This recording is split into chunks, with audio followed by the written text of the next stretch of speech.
United States. Now, I know spectacle and lynching are words that really should not go together, but they did. What happened in 1934 was that Claude Neal was in a jail in Alabama. The lynch mob was incensed. They didn't want him going through the regular judicial system. Now, understand that the regular judicial system in Alabama for African Americans was not a kind and gentle force. But a lesson needed to be made of Claude. And that lesson was going to be one of the most horrific acts of violence on American soil.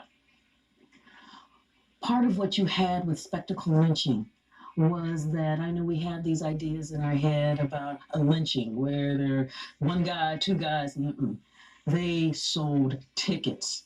This was advertised in the churches. Special trains were, in fact, reserved where you could get the special train ticket. It's almost like a cruise line kind of deal. I mean, it was a festival. It was an event.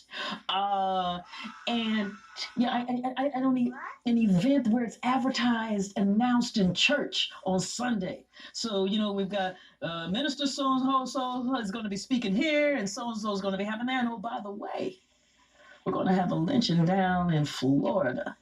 You can get your special tickets in the back. They only cost so much, and it's going to, bring your kids, bring a picnic basket. It's going to be fabulous.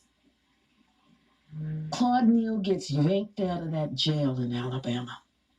He gets sent through a gauntlet of torture down into Florida, where the crowd that has bought their tickets and come in on their special trains and brought their picnic baskets are waiting for this incredible event. He is put up on a stand, stripped naked, and the crowd is going wild. He's being branded. I mean, you already see the blood. I mean, because he's gone through this gauntlet of torture. And then they began to just start cutting off his body parts. Part of the torture is they began to cut off his genitalia. They cut off one piece, stuff it in his mouth, and force him to eat it. And the crowd is like, yeah!